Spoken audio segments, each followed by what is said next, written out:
Yes, I live. Surprised?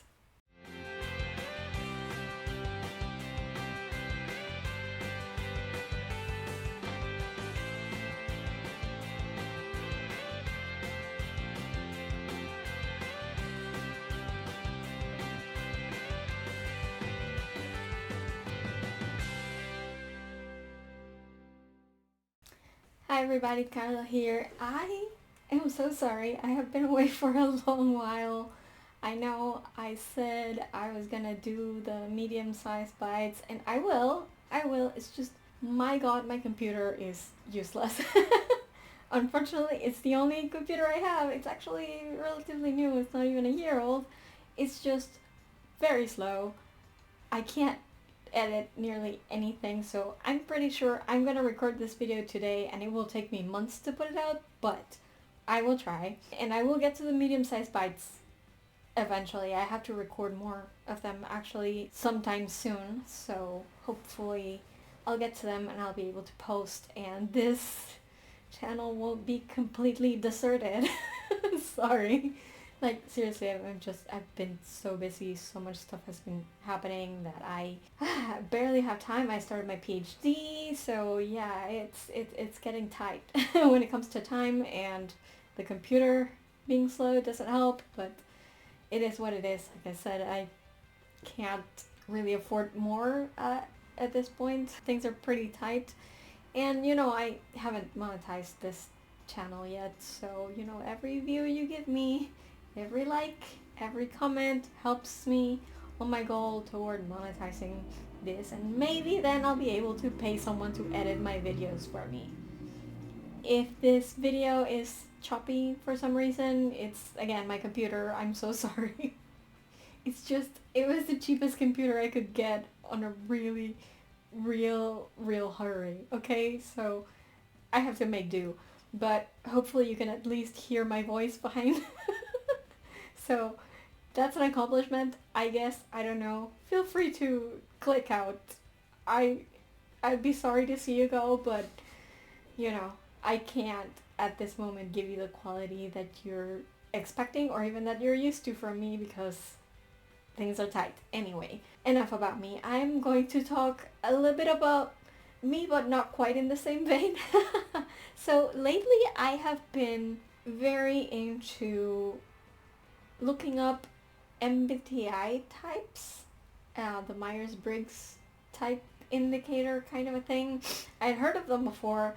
I don't really get it, and disclaimer, and I have to say this off the top, MBTI is not scientific. Look, I am a person of science. That's my thing, right? MBTI is not scientific. It's perhaps slightly more realistic than a horoscope, but they're pretty much pseudoscience at best, and some kind of a racket to get money out of people at worst. So I'm not saying that you can't look it up. I have been looking it up. It's fun. It's like the horoscope. It's fun to have somebody tell you stuff, super vague stuff about your life that somehow seems to apply to you. It's fun, and I do have a science brain, as I said, and my science brain loves classifying things. So everything that I can spiral into that's classifying people by their behavior or their goals or whatever it is, it helps me understand people and it helps me understand myself. Except for the zodiac, because in that case I'm a Pisces and I'm just not. I'm the worst Pisces ever, so that's not very helpful. But I think these sort of pseudoscience-y ideas that kind of help you classify people can help you understand yourself. Just be careful. Don't structure your life around these things because they're not scientific. MBTI has a quiz that you can take online. I assume more serious MBTI companies actually have more serious quizzes, because the quiz that is online is stupid and really easy to game if you know what you're doing and what you want to get. It's very basic, really. So every time I take that quiz, I get a different answer. It depends on the day, it depends on my mood. It's very non-scientific, right? At least MBTI has that quiz, which is something that, the horoscope doesn't have. Astrology doesn't have, so it's, I guess, a step above, but it's still non-scientific. It's based off of people's opinions and feelings, and that can change dramatically. And also, you just cannot logically classify 16 billion people into 6 groups according to personality, because if you have 8 billion people, you're gonna have 8 billion different personalities. It's just what it is. But I do understand that it's fun. I think it can help people understand themselves better, understand other people better. So if it helps you, great. Have at it. Just don't define your life by it. Don't be like, oh, I am this and this personality type, so I have to react this way, or I have to treat people this way. Don't do that. That's not good. Still, in the vein of having fun, I actually took the test again, and I got a different result again.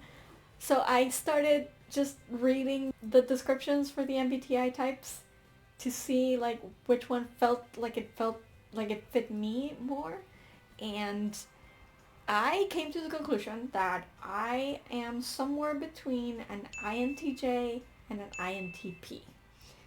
It's complicated because I really, really have attitudes from both of them, and I really have things in both of them that don't apply to me. And that, that is kind of the thing about the quiz, is that you're not just one thing. If you get your results, you actually get like a spectrum, right? It tells you like, okay, you're judging or prospecting, and where are you in between from 0 to 100, right?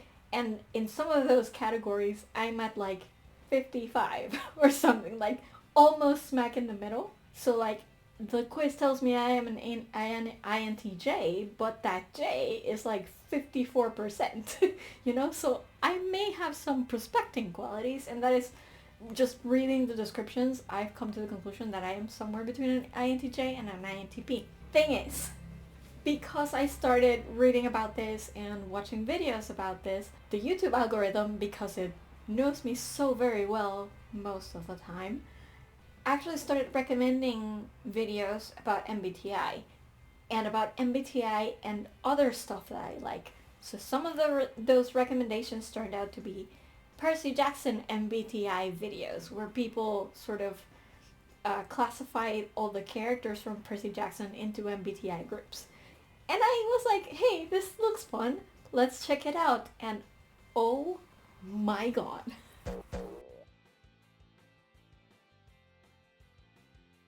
I don't understand, were people just like picking at random? I don't understand where all these MBTI types came from. Like, there are people out there seriously saying that Percy is introverted? Percy Jackson. Look at my incredulous face, like, are you serious? I don't understand. So, after I watched a few videos that classified people in classified characters in completely absurd ways, I decided, you know what? I'm just gonna do my own video. And that's what I'm gonna do today. I'm gonna classify Percy Jackson characters into MBTI groups. I hope you enjoy it.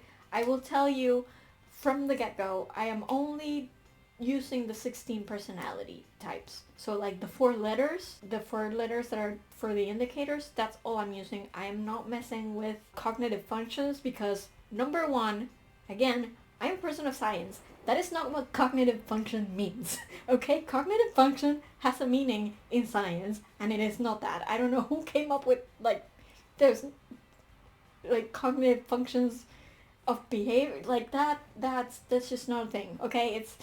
And second, I think the cognitive functions are just the most arbitrary part. It's like they just got paired with the MBTI types because there's 16 of them. And they're supposed to make sense, but I don't think they make sense. I just don't think they make sense at all.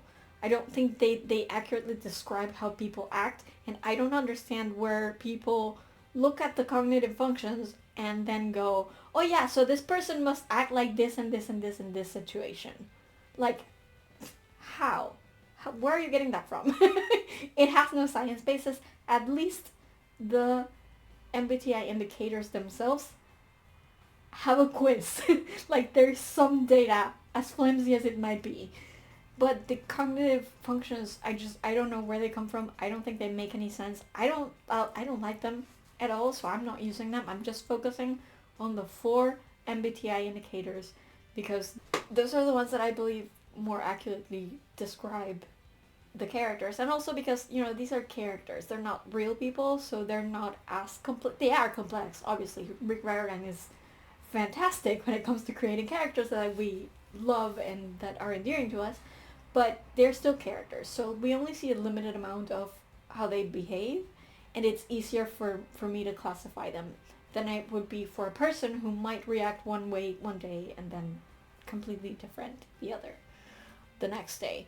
So I am only going to be focusing on the 4 indicators, so the letters for the MBTI types, not fucking around with cognitive functions at all.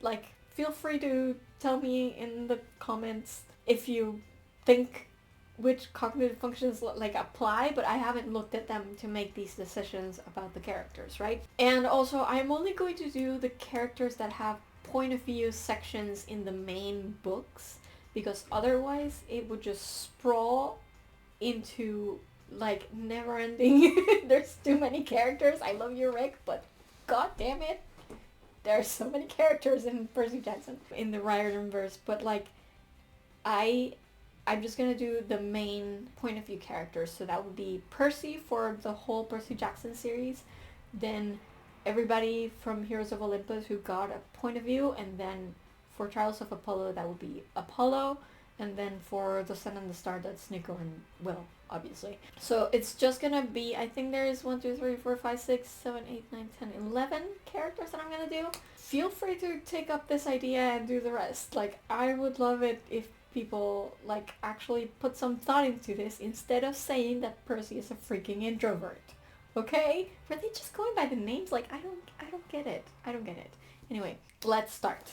I am going to, again, I'm going to be reading the descriptions from 16personalities.com because it's just easier. But yeah, that's why, and I'll tell you the reasons why I think each character is which type, basically. I'm going to put them in a tier list just to make it clear as we go, but I haven't done that yet as of recording, so I will do that in post. Don't worry about it. You guys won't be lost. Anyway, I'm going to start with Annabeth. Annabeth is and actually I think she's the only character I saw that everybody got right. All the videos I watched had Annabeth right, and I think because it's so obvious for her, I think. But she is an INTJ. She's an architect. Duh. Like, even that matches. So basically, INTJs are introverted, intuitive, thinking, and judging.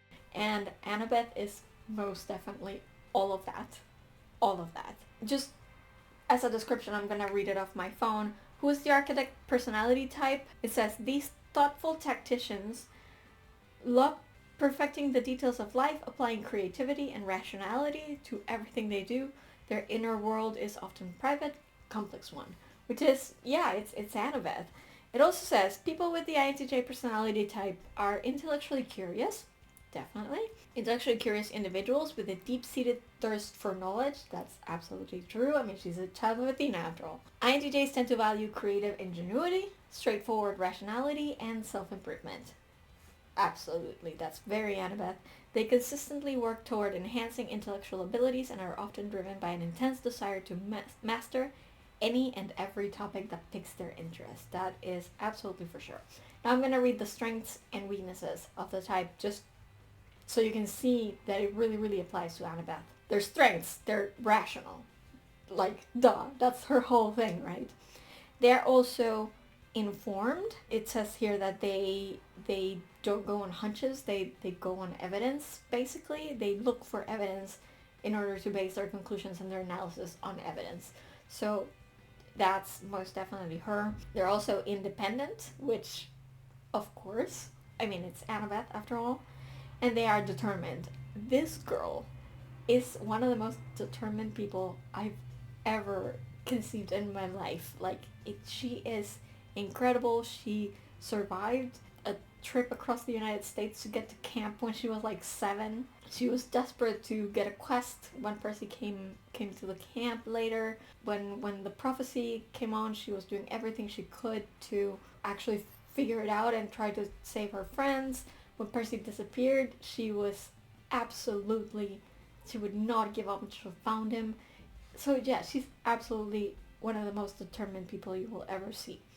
They're also curious, which I think it's pretty self-explanatory and goes very well with the intellectual part.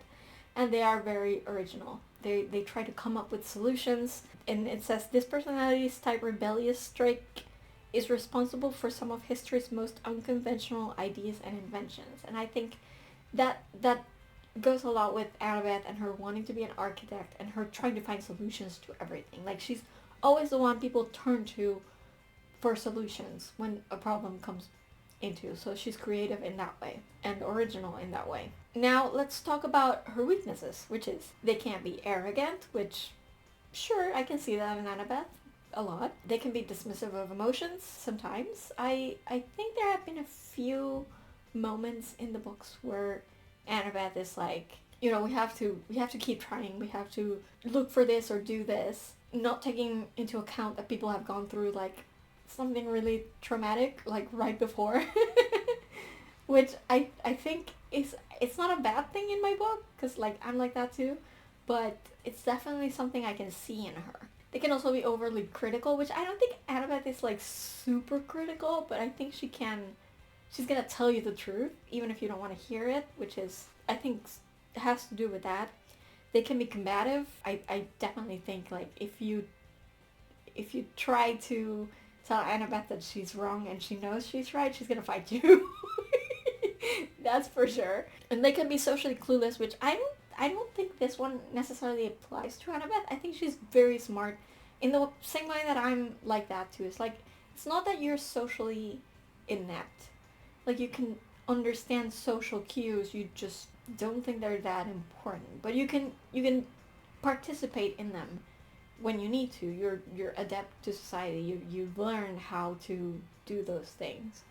It's just like, okay, it doesn't matter in the end, right? All these social conventions don't really matter. I think that's more Annabeth, because she's like perfectly capable of socializing with people, I think, as am I, but like, I think for her it's like, okay, so we do these things because we live in a society and we have to do them, but it's like, we shouldn't have to. So yeah, Annabeth, I would definitely say it's an INTJ, and I think most people actually got her right, so kudos to everybody who put out a video or a post about Annabeth as an INTJ. I really think we agree on this. It's pretty obvious. The next one on my list is Apollo, who I, like, immediately, when I set out to look for an MBTI type for him, immediately I was drawn to ESFP, which is the entertainer. ESFPs are extroverted, observant, feeling, and prospecting. And basically it says these people love vibrant experiences, definitely, engaging in life eagerly and taking pleasure in discovering the unknown. Apollo is all about pleasure, really, for himself, mostly. But yeah, he likes doing new things, he likes excitement, he likes, having experiences. That's probably why he has so many children. Anyway, they can be very social, often encouraging others into shared activities, which I think is correct. Apollo seems like the type to love a good party. If anyone is to be found spontaneously breaking into song and dance, or haikus, it is people with the ESFP personality type. They get caught up in the excitement of the moment and want everyone else to feel that way too. No other type is as generous with their time and energy, except maybe with his kids, but he kind of learned that lesson, I guess, when it comes to encouraging others, and no other type does it with such irresistible style. Let's talk about his strengths, because I definitely think there are some great things about Apollo that often go not unnoticed, but like ignored, because he's such a crappy father. But like, all the gods are crappy crappy parents, okay? Like, that's not on him or his personality necessarily. It's just the immortality of it all that makes them terrible parental figures, I guess. But I do think there are some strengths to Apollo's personality, which is what made me love him from the get-go. Like, I love Apollo from the Titan's Curse. I loved him. He was so funny. But also, there are some strengths to him. So, ESFP strengths are, they're bold, which, absolutely. They are original, which, of course, being a god of the arts, that kind of makes sense that they have to be original. That doesn't mean they have to be good at what they're doing, but they try. They are positive and enthusiastic, which I think Apollo is. It's just that sometimes he's so, like, self-centered that sometimes the positive spin that he gives to things is kind of insensitive and self-serving. So, yeah, but he is positive and enthusiastic in general, I guess. He always tries to spin things in a positive way, whether it be for him at first or in general later when he learns his lessons. They can be hands-on and observant. This is the one that I kind of think doesn't apply to him that much. I don't think he's very observant, really. Or maybe he learned to pay attention as the trials went along, but I don't think he's very observant, and I don't think he's very hands-on either. He likes to watch things, I think, happen.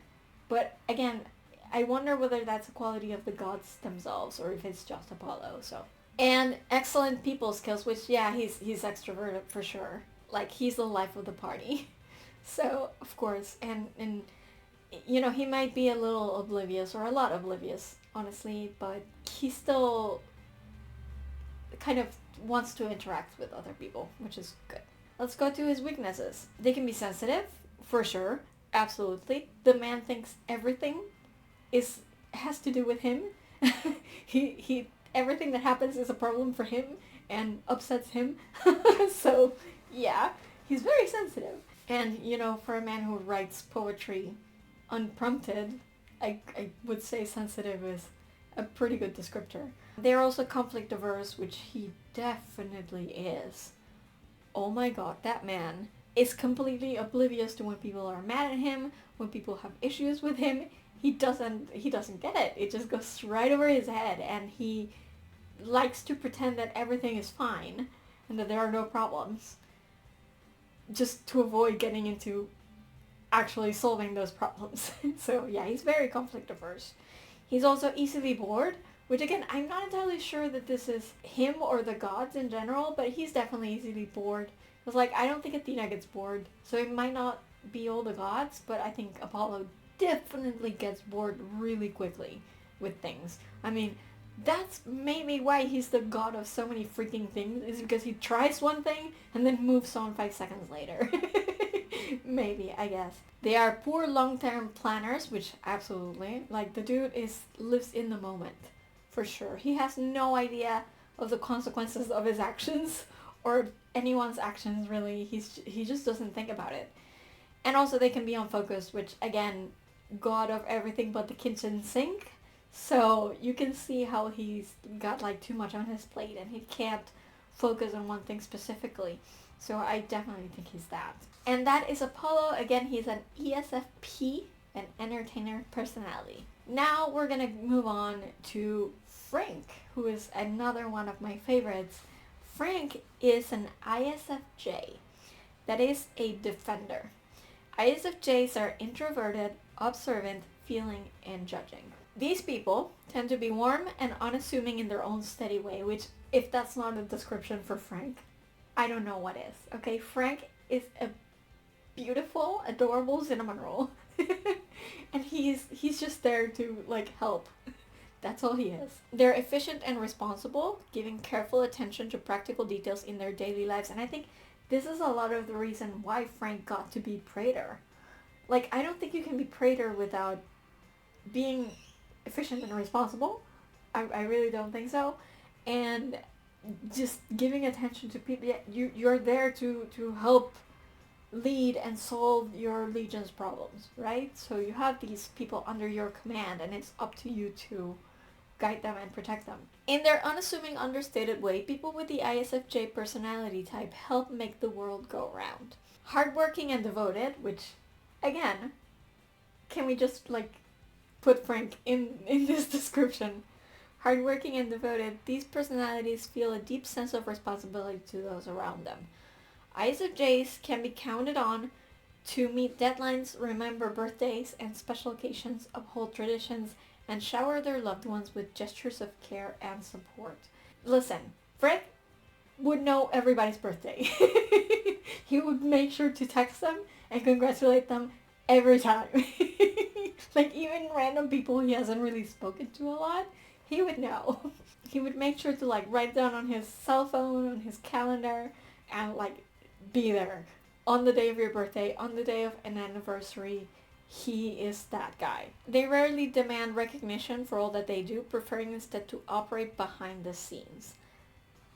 Absolutely, Frank. This is a capable, can-do personality type with a wealth of versatile gifts, like transforming into animals, perhaps. Though sensitive and caring, ISFJs also have an excellent analytical abilities and an eye for detail. I think this is important because Frank doesn't seem like he's the smartest guy around, but he is smart, and he has moments where he sees things that the others just don't put together.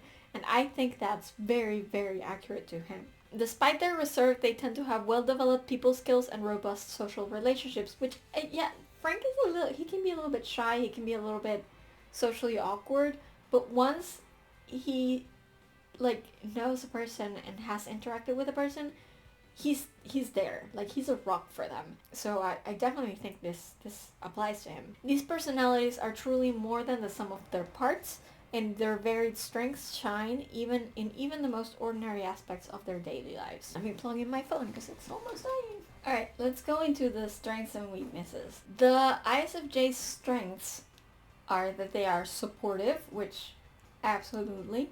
They are reliable, again, absolutely. They're observant, again, like I said, that they, I think Frank sometimes can see things that people can't put together, and I think that's very good of him. Very strong, and I really love him for that, really. They are enthusiastic when their goal is right. I do think so. Again, he was one of the 7. He had to want to be there, right, and want to help in order to actually participate in the quest.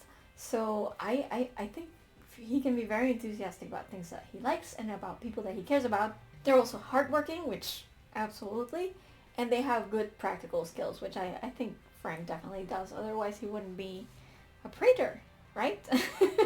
When it comes to weaknesses, they can be overly humble, which, yeah, Frank to a T. They can take things personally. I don't know that we saw a lot of this in canon. Maybe his relationship with Leo a little bit, there was a little tension there. So I can see how Frank might be distantly like that. They repress their feelings. I definitely think so. I think Frank doesn't want to be a burden to other people, so like he doesn't come out right and tell people how he feels. He thinks everybody else's issues are more important than his, so he just keeps quiet. And they can be reluctant to change, which I definitely think is an issue for Frank. Maybe not just because of who he is, but also because of what his life was before, everything that happened with his family. That can affect his personality. That way it might lamp one out, but hopefully it's still enough light. We'll see. And they can be too altruistic, which is what I was saying. It's like he thinks everybody's problems are more important than his, so he doesn't care about his own feelings. He just buries them down in order to help everybody else. And I think that's definitely very Frank. So again, just to recap, Frank is an ISFJ, a defender personality. Now we'll move on to Hazel.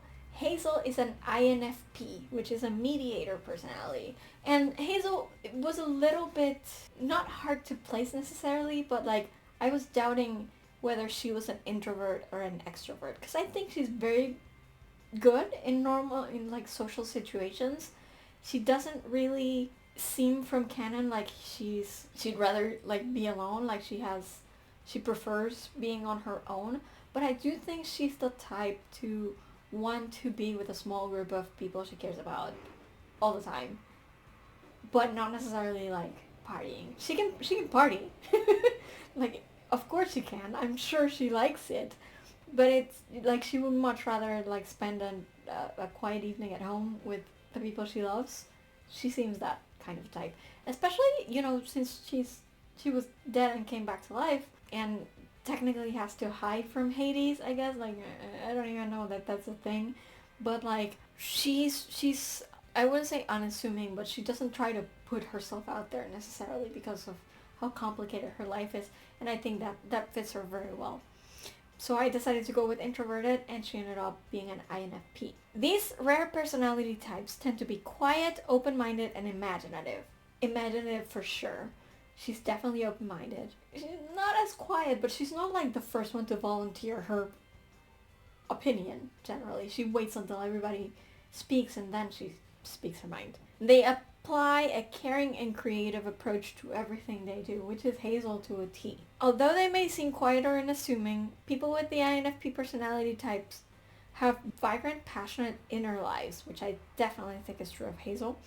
Creative and imaginative, we know that because she likes to draw. They happily lose themselves in daydreams, inventing all sorts of stories and conversations in their mind. I don't know so much like inventing conversations, but I do think she thinks a lot about all the conversations that she has, basically. So she internalizes a lot of that stuff for her to process later, and I definitely think we see that in canon. INFPs are known for their sensitivity. These personalities can have profound emotional responses to music, art, nature, and the people around them, which I definitely think is true of Hazel. She's very sensitive. She's another cinnamon roll. It's no wonder her and Frank make such a cute couple. They're adorable, and Hazel is just a cinnamon roll. She's so cute. She's so sensitive. She's always thinking about what will make others feel better, what won't hurt them, and I just think she's definitely this. They are known to be extremely sentimental and nostalgic, often holding on to special keepsakes and memorabilia that brighten their days and fill their heart with joy. I definitely think Hazel has this in the sense of her past. Like, I think she's definitely not as used to living in the present as Nico is, for example, but I think she keeps those memories, the good ones, in her heart. She doesn't have a lot of keepsakes, I don't remember. Maybe she did. I don't remember, actually, but I think she holds memories dear, that's for sure. And she also, unfortunately, holds bad memories in her mind that come up from time to time. I mean, it is what it is. Idealistic and empathetic, people with the INFP personality type long for deep, soulful relationships. Yes. And they feel called to help others. Absolutely. Due to the fast-paced and competitive nature of our society, they may sometimes feel lonely or invisible. Adrift in a world that doesn't seem to appreciate the traits that make them unique. This is Hazel, like, oh my god, this is Hazel. And especially because she's out of time, like Nico, but she's not used to it yet, right? It's very new for her. And I think, again, she holds on to that past a little bit, so that it's a bit difficult for her to integrate into the present. We can see that in her narration for sure. So this is absolutely to the point. Yet it is precisely because INFPs brim with such rich sensitivity and profound creativity that they possess the unique potential to connect deeply and initiate positive change. Which honestly, I feel like that's all Hazel wants, is to make a positive impact in the lives of the people she loves. And I think that's fantastic. Let's go with her strengths and weaknesses. So, strengths. INFPs are empathetic. We know this. They are generous. We know this as well. I think she would give anything that she has to help a loved one. They are open-minded, which I definitely think she is. I mean, it takes a lot of open-mindedness to be plucked from the 1940s into the modern world and try to figure everything out, you know? Which is what makes me hopeful that she does accept Nico's sexuality, for example. I think she's just that open-minded. It takes her a bit, but I think she definitely does accept that. They are also creative, which we knew because she's an artist. They are passionate. Absolutely, Hazel is very passionate. And they are idealistic, which I think Hazel might be the most idealistic of all the 7. Seriously, I think that's her thing. Weaknesses. The main weakness is that they can be unrealistic. And I think we see this a little bit with Hazel in the sense that she's always sort of looking for alternative solutions that aren't actually possible.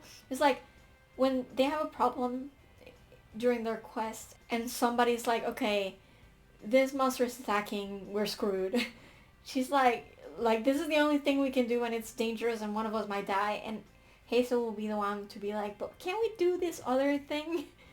Even though she knows probably that this other thing isn't gonna work or isn't possible at all, but she has to try to put it out there, and I think we see that several times in the books. They also can be self-isolating, which I think again goes to the idea that she's not supposed to be in the 21st century, so she can feel sort of alone in that, even though Nico is the same, but Nico's very used to the 21st century by now, and I think it's still new for her, and she just doesn't really get it, so that can cause her to like separate herself a little bit from the others, because the others just haven't experienced what she experienced. They can be unfocused. I don't know that Hazel is unfocused. I think she can definitely be focused if she puts her mind to it, but like if she doesn't have to, she probably just doesn't know what to do. She probably like flits around stuff just for fun.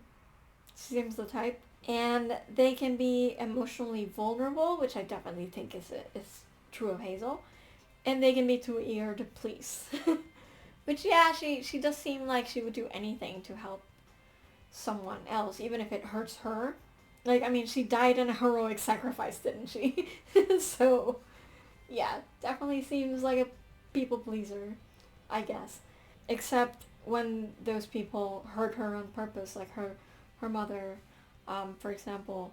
Then she stands up for herself, but I think if she truly cares about someone and they ask her for something, she won't even think about it. She will just do it. They can also be self-critical. That's another one. And I think Hazel is self-critical. Maybe not as much as some of the others, but I think she does have her moments. So yeah, I think this fits her too. In conclusion, Hazel is an INFP, a mediator. Now let's move on to Jason. If you haven't figured it out yet, I'm doing these in alphabetical order. Just so you know, there's no preference here. Jason is an ESTJ, an executive personality, which again, he's a praetor. He's one of the leaders of the 7. I definitely think he's an ESTJ. ESTJs are extroverted, observant, thinking, and judging. And this one also had me thinking, because I actually wondered if Jason might be a little introverted. I think he's somewhere in the middle. I think he was sort of the friendly face of the praetors when he and Reyna were in charge. So I think he leans a little bit more toward extroverted. Like I think he can talk to people. He can like approach people and be like, hey, what's going on? What's your problem? Let me help. But he still appreciates his alone moments. He still appreciates moments with a small group of people. So I think between extroverted and introverted, he leans extroverted, but by a little bit. They possess great fortitude, emphatically following their own sensible judgment. Absolutely, Jason. They often serve as a stabilizing force among others and are able to offer solid direction and adversity. I think Jason is that type of a leader. You know, it's like the one that steadily takes everybody through the plan. I feel like that's him, and that's why executive fits him so well, because he's not the one that comes up with the plans, but he's the one that makes sure that they're executed properly, as long as he's not hit in the head with a brick. But most of the time, he tries to guide everybody through the steps that they have to do to solve a problem. People with the ESTJ personality are representatives of tradition and order. Absolutely. Like, did you remember when Jason first came to camp and he kept using all the Roman names and spouting off Roman traditions?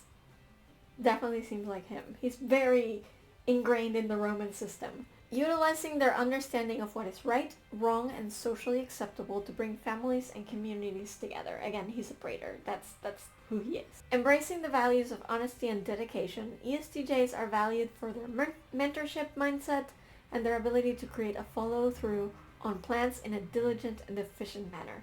Jason is all about efficiency. He's all about efficiency. And I do like that point about mentorship, because I feel he has that with several of his friends. Like, he definitely has that with Nico. a little bit. And I think even Leo, a little bit. Not that Leo sees him as a mentor, but like Jason sort of has to guide Leo so that he's not so impulsive sometimes. I think I can see that for sure. They will happily lead the way on difficult paths, and they won't give up when things become stressful. That's a good thing about Jason. He doesn't get stressed. I mean, he does, obviously, but like, his stress is the least of his concerns. He's more there to make sure that other people follow through, even though they're stressed, even though it's dangerous. He's the one being like, guys, we gotta go, we gotta keep going, let's go. That's Jason for me. ESTJs are classic images of the model citizen. They help their neighbors, uphold the law, and try to make sure that everyone participates in the communities and organizations that they hold so dear. That's pretty much who Jason is, right? He's basically the definition of lawful good. that's him. If I had to attribute it in some way, it's like lawful good, it would be Jason. That's him. Anyway, let's talk a little bit about the strengths and weaknesses of the ESTJ type. Their strengths are they're dedicated, absolutely. They're strong-willed. I do think we see this in Jason. Like, most of the time it seems like he's just kind of there, not like emphasizing his own beliefs and opinions, but like when he fights with Percy, strong-willed for sure. He's direct and honest. I definitely think that. Like, I think he's sensitive in the sense that he knows how to put things, how to phrase things so as not to hurt people, but he still tells you what you need to hear. You know, they are loyal, patient, and reliable, which absolutely. They enjoy creative order. I definitely think that was the main thing that separates Jason as different from the Greeks. He's Roman to the core, and what separates him from that is that the Greeks are very chaotic. Like, they don't have systems, they just do stuff. The way that when it comes up, you know? Romans are all about systems, and I think Jason is sort of the personification of that, a little bit. When he came into the Greek camp and was like, this is nuts, you people are nuts, what is going on, you know? I think that's very much Jason. And they are excellent organizers. Again, he's the person who's basically like giving everybody their responsibilities and telling them, okay, you do this, you do that, we go this way, we go at this time. I think that's Jason, and that's why he's such a good executive. I definitely think that's it. About his weaknesses, they can be inflexible and stubborn. I think it was a journey for Jason to shed that need to have everything ordered and systematic and assimilate into a Greek camp, which was full of chaos and crazy children. And I think it took him a while. It took him a long while. So I definitely can see how he can be a little bit inflexible and stubborn. They are uncomfortable with change. I definitely think Jason was, especially because he was taken out of his whole entire environment so abruptly and just deposited somewhere else. And I think that was a lot for him to deal with. He wasn't used to it. He was just like taking everything in as it came, and it was difficult for him. They can be judgmental. I definitely think Jason can be that, especially because of this whole systems thing. It's like, if people are chaotic and don't have plans, like, I think Jason's like side-eyeing them a little bit. Not in a rude manner, but he can have a little bit of that. They can be too focused on social status. I don't think Jason is necessarily focused on social status, but he definitely works within a hierarchy because the Romans do that.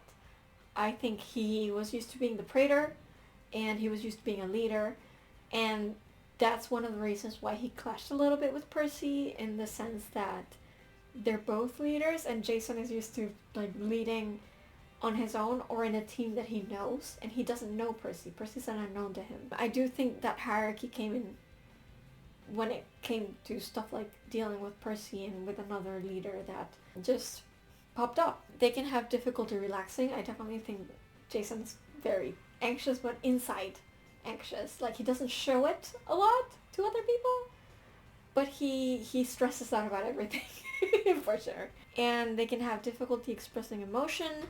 I don't know that we see a lot of this with Jason, because again, he's always very controlled, right? He keeps things inside. So in that sense, I do think he's very inwardly projecting his emotions. It's not that it's necessarily difficult for him to come out and say it, it's that he doesn't feel like he needs to, I guess. But he learns that lesson as well. So yeah, just to summarize, Jason is an ESTJ and executive personality type. Now let's move on to fun, Leo. Leo is an ESTP, or an entrepreneur. ESTPs are extroverted, observant, thinking, and prospecting. And boy oh boy do I think those four apply to Leo really well. They tend to be energetic and action-oriented, deftly navigating whatever is in front of them. I definitely think Leo, a little bit like Annabeth and a little bit like Jason, is like they see a problem, solve it. Think of solutions. Leo might like throw in a wisecrack or two before, but immediately he's like thinking of ways to solve things. Usually if they involve like mechanical stuff. Like, oh, we need to travel to Europe? Sure, let me make a freaking giant boat. Flying boat. Sure. They love uncovering life's opportunities, whether socializing with others or in more personal pursuits. Absolutely. People with the ESTP personality types are vibrant individuals, brimming with an enthusiastic and spontaneous energy. That is absolutely Leo. They tend to be on the competitive side, which I can definitely see, often assuming that a competitive mindset is a necessity in order to achieve success in life. I definitely think Leo has that competitive streak in him, for sure. I think we see it very clearly. With their driven, action-oriented attitudes, they rarely waste time thinking about the past. And that's true. Like, with everything that happened with Leo, he was very reluctant to even think about it. Like, processing? I don't even need processing. It's in the past. It's gone. It wasn't really affecting him until Gaia made it, basically. But he wasn't thinking about it. He was just living his life. In fact, they excel at keeping their attention rooted in the present. So much so that they rarely find themselves fixated on the time throughout the day. This is absolutely Leo. He can lose track of time like nobody's business. Theory, abstract concepts, and plotting discussions about global issues and their implications don't keep ESTP personalities interested for long. Yeah, that's true. Leo, I mean, he does have discussions about important things with people, but he's more of a doer, right? He likes to do things. He likes to get his hands in there instead of talking about things. They keep their conversations energetic with a good dose of intelligence, but they like to talk about what is, or better yet, just go out and do it. Again, that's just what I said. They often leap before they look. I definitely think maybe out of the 7, Leo is the most impulsive. Percy might give him a run for his money, but I do think Leo is the most impulsive one. Fixing their mistakes as they go rather than sitting idle and preparing contingencies and escape clauses. Again, I think Leo is always thinking about, what am I going to do next? What if this happens, then what am I going to do? It's not necessarily that he has a plan. I don't think he's a planner, but I think he's a fixer. He's a doer. Now, let's talk about some strengths and weaknesses. ESTP strengths. They are bold. Yes. Actually, for a second, I considered maybe putting Leo as an entertainer, but then I decided this one fit him better, but they both had that trait of being bold. They are rational and practical, which Leo absolutely is. He might seem dumb, but he's never like unintelligent. Like he's funny, he's a class clown, he always has a joke ready, but he's very smart. And not just when it comes to practical things like mechanics. He's very smart in reading situations sometimes as well. As oblivious as he might seem, much like Frank, there are occasions where nobody really gets it, and he's the one that kind of tells people the way things are. They are original, which I think is a requirement for being in Cabin 9. Like, you have to come up with stuff to build, right? They are perceptive. This is what I was saying before. It's like, sometimes I think Leo can understand things that the others just can't grasp. And we might not see that as intelligence, but it's a type of emotional intelligence. It's a type of perception that I definitely think he has that others don't because they are too by the book. So that's interesting. They are direct, which Leo most definitely is. They are sociable. I think Leo is probably one of the most sociable in the 7, for sure. Maybe Piper's up there too, but Leo is definitely sociable. He loves a good party. He loves being around, like, other people. I definitely think so. Now, let's talk weaknesses. They can be insensitive, which, yes, Leo absolutely can be insensitive. They can be impatient. I think Leo is very impatient. Very much. Very much so. They can be impulsive. Again, I think Leo might be the most impulsive out of the 7. They can be unstructured, for sure. Like, I'm sure we've seen this with Leo. Like, when you go to the place where he's working with his mechanics, everything's a mess. He gets it. He gets the order, quote unquote. But everybody would be like, why are you in this pigsty? Like, and I don't think he makes plans. I think he's a go with the flow type of guy. So, yeah, very unstructured. May miss the bigger picture. Yeah. Like I said, I think Leo is more observant than we give him credit for. But also, like, people might be telling him this, this, and this, and he won't be able to put it together sometimes. I think that's a definite issue. And they can be defiant, which, yeah. We've known about how many sassy, sarcastic remarks he's thrown at freaking Titans. He's very defiant. To summarize, Leo is an ESTP type, an entrepreneur. Now, let's move on to Nico. Nico gave me trouble. I wasn't sure exactly a little bit where to put him because I think he's smarter than he looks, but also I think he's very much in his feelings. So eventually I decided that Nico would be an INFJ, an advocate type. Advocates, INFJs, are introverted, intuitive, feeling, and judging. They tend to approach life with deep thoughtfulness and imagination. Their inner vision, personal values, and a quiet principled vision of humanism guide them in all things. And you're gonna look at me and say, that doesn't sound like Nico. But here's the thing. I think Nico has a before and after, right? When he was a kid, I think he was completely different. And the trauma of his childhood kind of brought forth a different personality in him that is still him. Like, he still has the core values. I do think he is thoughtful and imaginative and has an inner vision and sticks to his personal values and is quiet-ish. Like, he's more quiet now than when he was a kid, but he's very principled. I do think that, for sure. He just expresses that in different ways. So I hope when we get to strengths and weaknesses for him that you'll see my point. But right now you might be thinking, that doesn't really sound like Nico, but it does. The thing with Nico is that I think he tries very hard to pretend that he's someone that he's not. Like, that he has a personality that he doesn't. But, like, deep down in the core of his squishy marshmallow heart, he's actually a lot more emotional and sensitive than he would like to project to other people, so take that into account as we read. Idealistic and principled, people with the INFJ personality type aren't content to coast through life. They want to stand up and make a difference. For these compassionate personalities, success doesn't come from money or status, but from seeking fulfillment, helping others, and being a force for good in the world. And I think Nico would never admit to this, but he does. I think everything he does because he cares about people, right?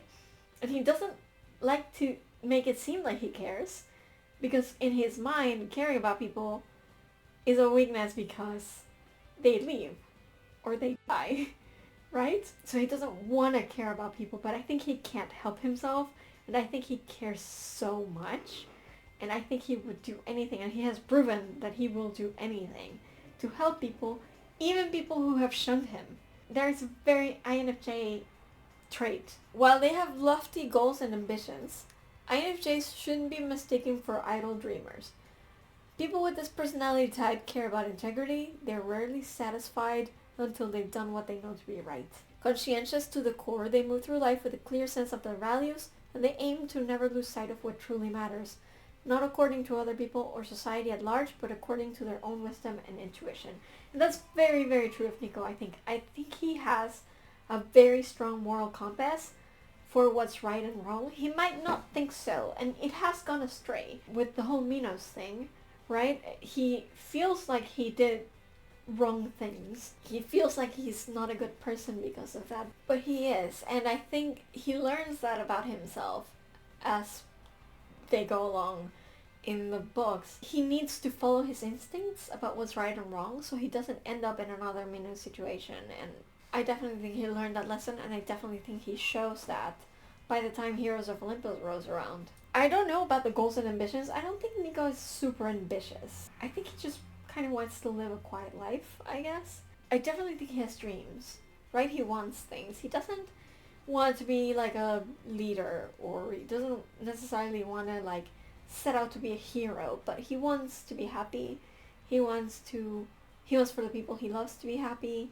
He wants to be accepted. I think he has a lot of dreams that a lot of the time he doesn't let himself think about because it hurts when they don't come true. But I do definitely think he's a bit of a dreamer inside, so I can see that. But again, he's not idle. He's not an idle dreamer. He does things to make sure what he has seen in the future is actually what he gets. Let's talk about strengths and weaknesses, because here is where the real rub is. Strengths. They are insightful. Nico is very insightful. They are principled. Again, I think Nico has a very strong moral compass. Probably, like, some of the strongest in the whole series. They're passionate. I think, again, Nico would like to pretend that he's, like, disinterested in everything around him, but in actuality, he's very passionate. And I think we see that when he's a kid, because he likes everything. He loves pirates. He loves mythomagic. He's super excited about it. I think he's really passionate about the things he loves. He would like other people not to think that, because he thinks it makes him seem uncool, but he is. They are altruistic, which, my god, if you're gonna transport a frigging huge statue and two other people from Europe to New York at the cost of your own freaking life, you're definitely altruistic. And I think they're creative. I think Nico is creative. We just don't see a lot of that. A lot of people put him in, like, if you read fanfic, he's often like an artist type. I don't think he's very into art. I think that's more of Hazel's thing. But I think he's creative. I think he could be a writer. Probably. I think he is creative also in the sense of finding solutions. Like, he doesn't really think solutions through. He doesn't really make plans. He just does what feels right, but he has a lot of like thoughts of like 5 seconds in, this just happened, I have 5 seconds to think of a reaction, I think of all the options, this is what I'm going with. And it's all really fast in his head, and I think he's creative in that way, that he can come up with solutions really fast. Now let's go into weaknesses. Weaknesses is sensitive to criticism. Oh yes. This kid felt rejected, and I'm not saying he wasn't rejected. Like, probably there were comments made around him the first time he was in camp, but like, he took that hard. Like, super hard, to the point that he almost didn't want to return to camp ever again. So yeah, I would say he's sensitive to criticism for sure. Reluctant to open up. Oh my god, that's Nico. Like, that's his whole thing, right? Perfectionistic. I think he is very perfectionistic with himself. Like, he thinks he has to do things perfectly, and if he doesn't, then he failed. I think he puts a lot of it on himself over failing, or over not doing the right thing, or about messing up, because he feels that need to do things right, to do things perfect, even though he shouldn't. Avoiding the ordinary. I don't know much about this. I think Nico would love to have an ordinary life, but he does seem to feel right at home with, like, ghosts and zombies. So, like, yeah, that's definitely, like, being into the extraordinary, I guess. And they are prone to burnout, which, yeah, that's another one of Nico's defining characteristics, right? He will give all of himself to help others, even if it costs him his life. And then he will go to sleep for like a week straight because he's exhausted. He's given so much of himself that he just cannot anymore, right? Like, he almost died bringing the Athena Parthenos to Long Island. So, yeah, burnout for sure. So, yeah, just to conclude, Nico is an INFJ, an advocate personality. Now let's move on to Percy. And Percy was the one that gave me the most trouble. I wasn't sure where to put him. For a second, I thought about putting him into ENFP, but then I realized it doesn't quite fit him. So in the end, I decided Percy's gonna be an ENFJ, which is the protagonist. Which I swear I didn't choose because of a name. It just fits him, okay? But I do want to make the note. I think Percy's low on the J. The J means basically like planning versus spontaneity. I definitely think Percy's more spontaneous than an ENFJ would be in general. But I think he's probably like smack in the middle. I think he doesn't make plans himself. I think he looks to Annabeth for plans and then tries to stick to them mostly, but he also is very good at improvising when the situation calls for it. So like ENFJ, yes, but like low on the J. He's probably somewhere in the middle. The rest of the stuff kind of fit him better, so I decided to stick with it. Again, ENFJs are extroverted, intuitive, feeling, and judging. These warm, forthright types love helping others, and they tend to have strong ideas and values, which makes Percy the perfect protagonist, really. They back their perspective with the creative energy to achieve their goals. And this goes a little bit to that prospecting thing. Like, I think Percy is very creative and spontaneous when it's called for. Like, that's kind of his whole thing, right? People with the ENFJ personality type feel called to serve a greater purpose in life. Thoughtful and idealistic ENFJs strive to have a positive impact on other people and the world around them. These personalities rarely shy away from an opportunity to do the right thing, and I think that's the key for Percy. It's like, he doesn't necessarily want to be a hero, but when he's put into that situation where he has to be one, he rises to the occasion every time. Even when doing so is far from easy, which we know it isn't. ENFJ's strengths is that they are receptive. I definitely think Percy is receptive to most things. Like, it might take him a little bit, like with Nico and his sexuality and his reveal that he had a crush on Percy. And Percy's just like completely baffled for a second there. But I think he gets over it quickly. I think he can accept other people very easily. They are reliable, which I don't know that Percy's necessarily the most reliable person for like day-to-day stuff. Like, if you tell him to do the laundry while you're out, he'll probably forget. But I think he's reliable when you need him the most.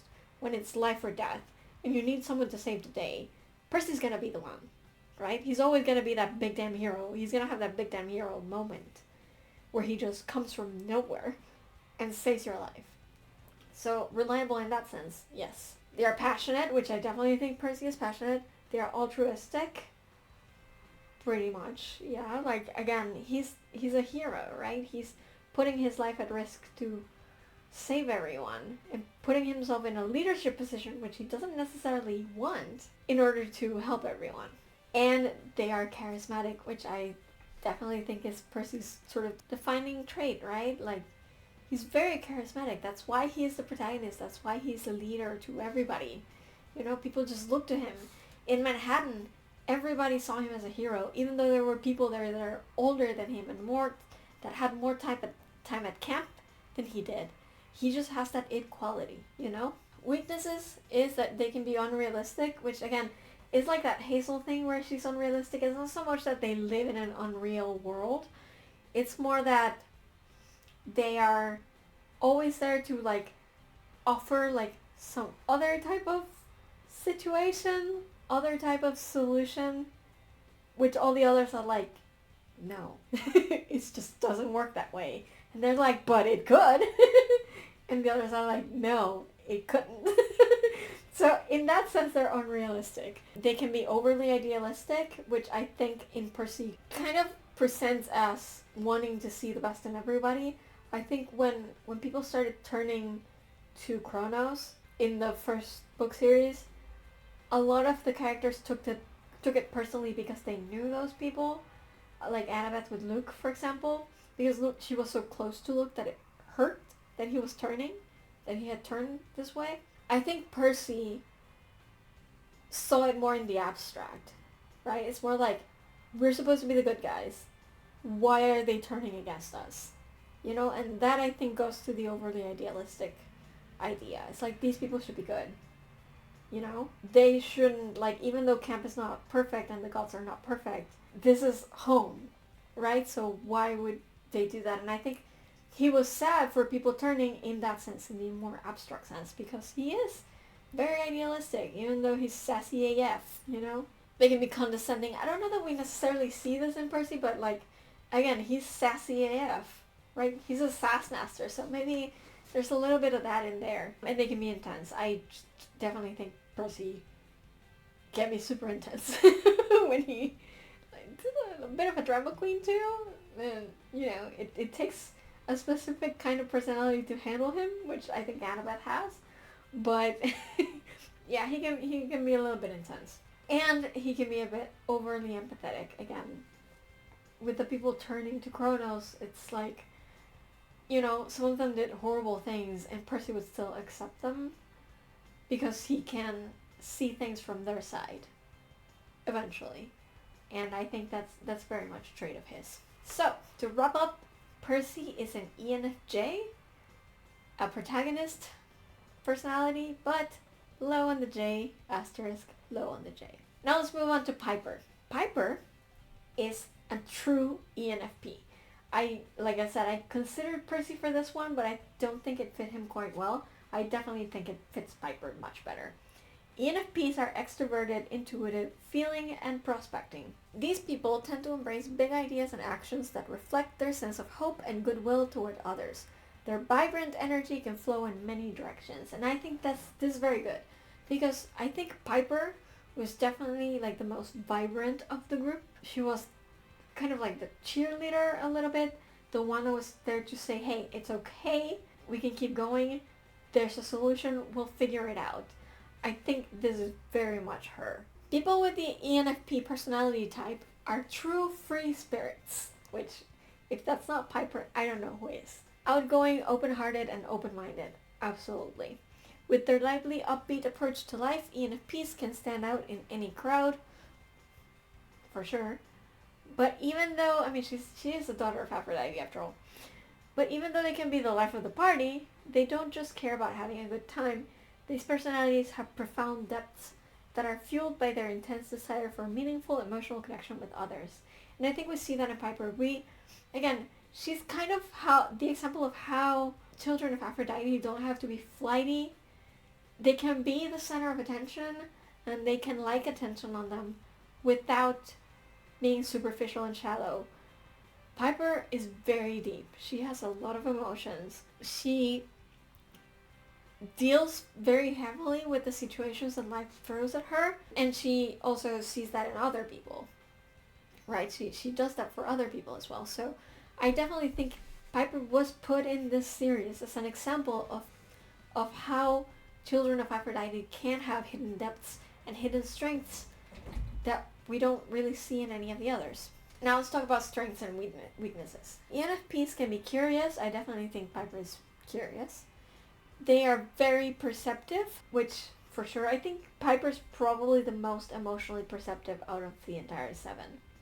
Even more than Hazel. They are enthusiastic. Again, I definitely think she's very enthusiastic. And they are excellent communicators.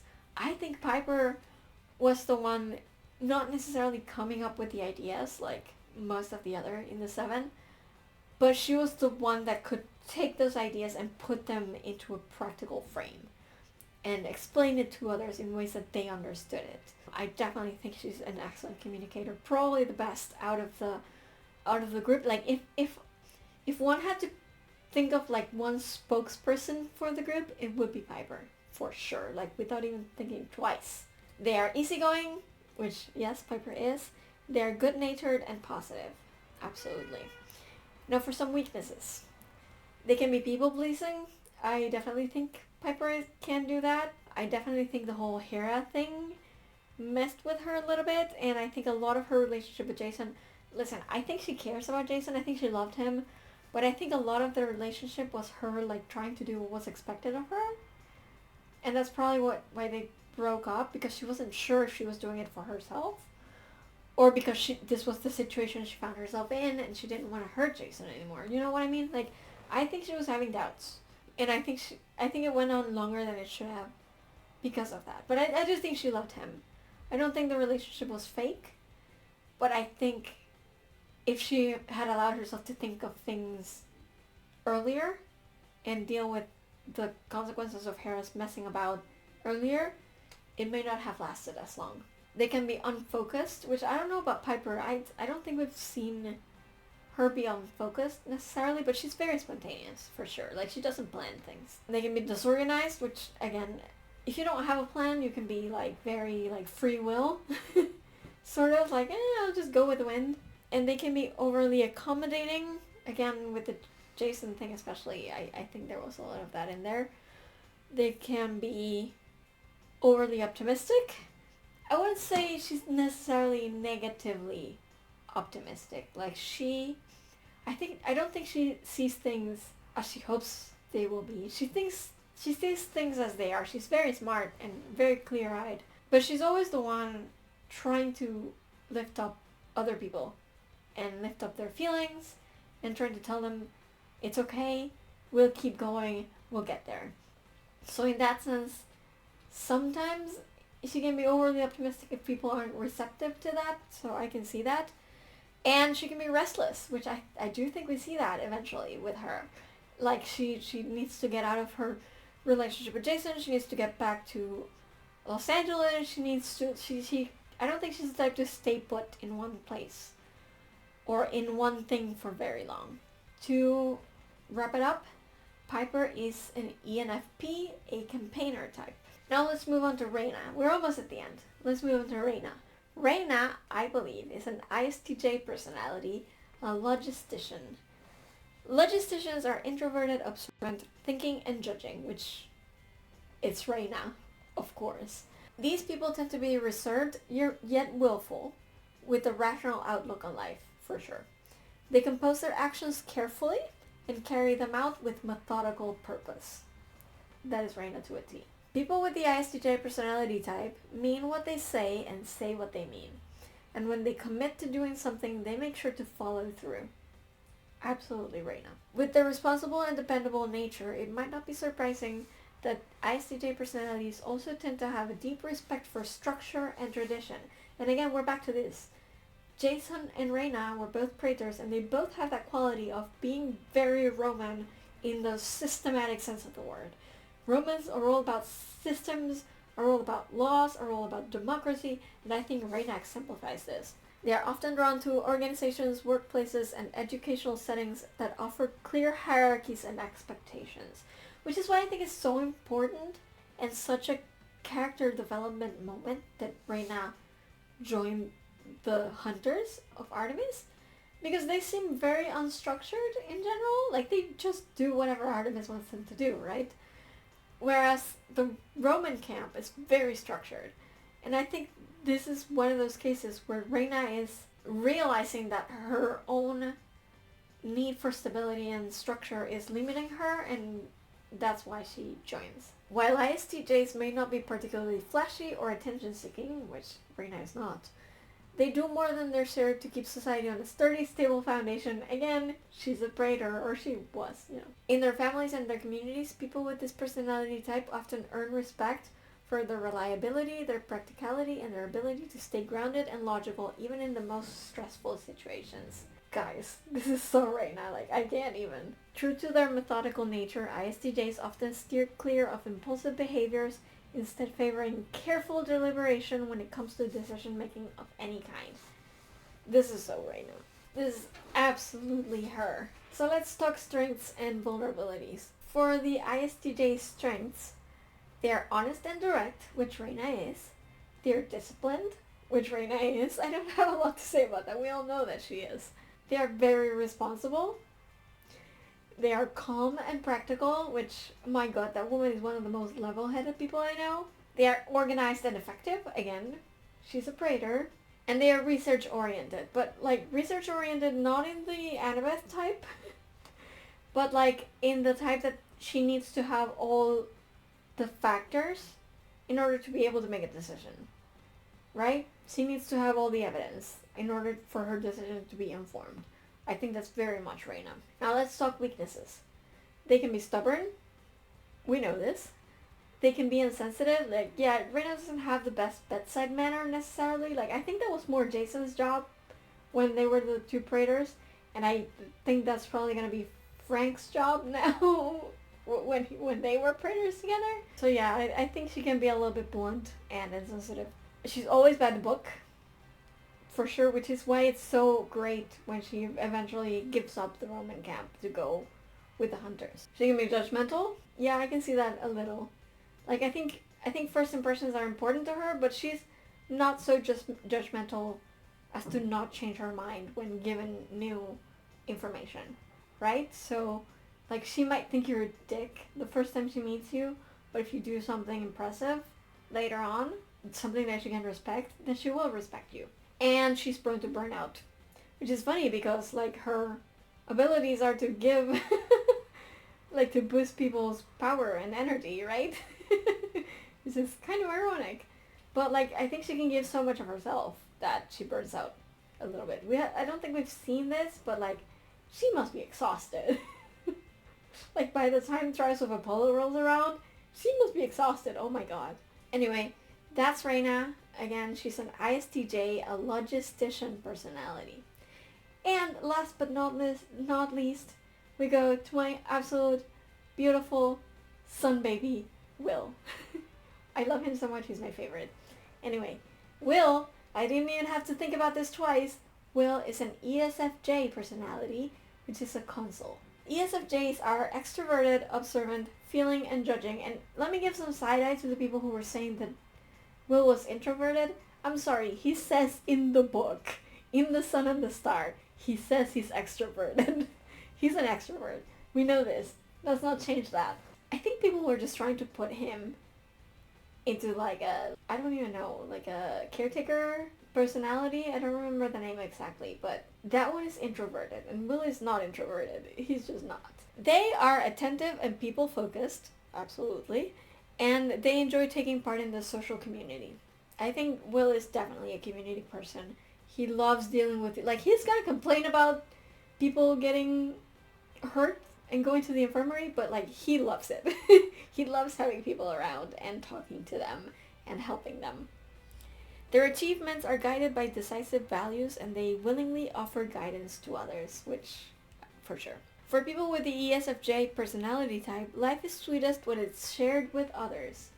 I think Will would probably wither away if he had to be isolated. These social individuals form the bedrock for many communities, opening their homes and their hearts to friends, loved ones, and neighbors. And God, if that's not true of Will. Like, he gives every little bit of energy he has to help people and to save people, and he takes it personally. This doesn't mean that they are saints or that they like everyone, which is something that is very common with Will in fanfic. And I don't know why that is, but like, basically they assume that he likes everybody and he's like super friendly. That's not necessarily it. Like, there are people he just doesn't gel with, and that's fine. In fact, they are much more likely to form close bonds with people who share their same values and opinions, which I definitely think is true of Will. But regardless of other people's beliefs, ESFJ personalities still strongly believe in the power of hospitality and good manners. He is a good Texas boy. That's all I can say. And they tend to feel a sense of duty to those around them. This for real though. Like, Will takes it so hard. This idea that he has to save people. He takes it so personally, and when he can't save someone, it's a personal failure for him. I think he's probably exhausted in general of having to patch people up, but he also feels it's his duty. Like, he feels he has these gifts from his father and he has to use them, right? He has to use them to help people. Generous and reliable, they often take it upon themselves in ways both large and small to hold their families and their communities together. Like, Will is the type who will mediate a dispute, something stupid, between campers. He is definitely a camp counselor, right? He's a counselor of the Apollo cabin. He knows how to deal with small, petty issues. And also he will go to Tartarus with you. Like, dude is just so giving. ESFJs have a talent for making the people in their lives feel supported, cared for, and secure. Nico, I'm looking at you. Like, Exhibit A. Now let's talk strengths and weaknesses. The ESFJ strengths are strong practical skills. Will is a medic. Of course he has practical skills. Like, he's a field medic at that. He's not just like in the infirmary. He's healing people during battle, so very practical. Strong sense of duty. Again, I already discussed that. I definitely think Will has that. They are very loyal. I think Will is one of the most loyal people we see in this series. Like, if he cares about you, he will stick by you no matter what. Even down to Tartarus. They are sensitive and warm, which obviously he's a sun baby. Of course he is warm. It's basically the personification of the sun, honestly. And he's very sensitive. Like, you have to be to deal with so many people on a daily basis. Especially Nico. And they are good at connecting with others. I definitely think when it came to bringing Nico to Camp Half-Blood and convincing him to stay, it had to be Will. You know what I mean? Like, I mean, obviously Nico had already sort of decided before the 3 days in the infirmary, but I think a lot of Will telling him, hey, you are wanted here. People want to be your friend. I think that helped a lot. And I think that's... A lot of people take issue with that because they say he was too pushy and that he was disregarding real experiences that Nico had had. And sure, I can see that, but also I think he wasn't just saying that because he felt it. He was saying that because he knew that's what Nico needed to hear in order to stay. So in that sense, yeah, good at connecting with others. Like, if you're gonna connect to a son of Hades who has lived in the labyrinth for years and, like, is pathologically avoidant of setting roots anywhere and, like, letting anyone know that he cares about them, I definitely think you have to be good at connecting with other people if you're gonna make a connection with that guy. Now let's talk weaknesses. Weaknesses is that they can be worried about their social status. I don't necessarily think Will is worried about his social status, but, like, I do think he needs to be needed. I do think he needs to be able to be around people. I do think he needs to have people trust him, and in that sense I would give him this. Like, it's not necessarily social status, but, like, sociability. In that sense, he needs that. He cannot be without people. They can be inflexible, which, again, let's go to the 3 days in the infirmary thing. He definitely needs, like, knows how to use doctor's orders for his benefit. It can be quite strict about that. He can be vulnerable to criticism. I think for Will, like, he can tell when criticism is warranted or not, but there are things that get to him. The inability to save people sometimes, the powers thing, the fact that he doesn't have any, like, super flashy powers until much, much later. This idea that he sometimes can feel useless. I think those get to him a lot. So, like, if you stick the needle in those issues specifically, it will hurt him. I think he's often too needy. He definitely is. Again, I think he needs to be needed. I think that's definitely a thing. And I think part of what he sees in Nico is that independence that Nico has that Will, I think, deep down wishes he could have. It's a confidence that he doesn't feel he has. And they can be too selfless, which we know because he will heal anybody, even if it takes all of his energy and he burns out. He and Nico are actually very similar in this point, and it's kind of funny because they both, like, throw it at each other. Like, you can't do that, but then they go and do the same thing. I think it's very funny. So yeah, to conclude, Will is most definitely, I don't even have to think about it twice, he is an ESFJ, a consul personality. And I guess that's it for all the personalities today. I don't think I know enough about all the other characters necessarily to be able to assign them personalities, which is why I decided to just stick to point of view characters, because we get to see their internal monologue and we know them better that way. I hope you like this. Let me know if you agree or disagree with any of them. It would be interesting to discuss. And again, as I told you at the beginning, look, MBTI type personalities are fun. They can help you understand yourself better if there are things that you don't really get about yourself. If you have trouble understanding your own feelings like I do, they can be a helpful tool. Don't structure your entire life around them. Don't use them as excuses for things. I see this a lot in the internet. It's like someone's does something that other people don't like, and they're like, oh, I'm an ENTP. It's just who I am. It's not. It's really not. You can learn and you can do better. Anyway, again, this is pseudoscientific at best, but it's fun to classify things and to classify people. I know, like, my science brain still likes to do that, even though I know it's not logical. And, you know, it's a little bit less grating when it comes to fictional characters, so that's fun. But please, please, please, please, don't take this as gospel. Don't take the MBTI system as gospel. Live your life, okay? Whoever you are, sometimes you don't need to know. Sometimes you just need to be, right? So keep that in mind. You know, it's been so long since I did one of these long form videos that I actually forgot my entire outro. So I'm just gonna say, oh, I should say, I'm not on Twitter anymore, so the old outro, it really wouldn't go very well. I still have my Redbubble store. I still have the Facebook page, but I'm not on Twitter anymore. After Elon bought it, I got out of Dodge. But you can find me on other social media, like for example on Spoutable, on Blue Sky, and on Threads at cpinilla.d. I will leave it down in the description because I know it's my last name and I know a lot of people can't parse it unless you speak Spanish somehow, but I'll leave it down in the description. And yeah, I think that's it for me now. I don't know if I'll be back with another long form. This one was just kind of spontaneous, so I guess it's the INTP in me. I don't know. But I will see you guys next time, hopefully, with another video from all the way in freaking Narnia. Bye!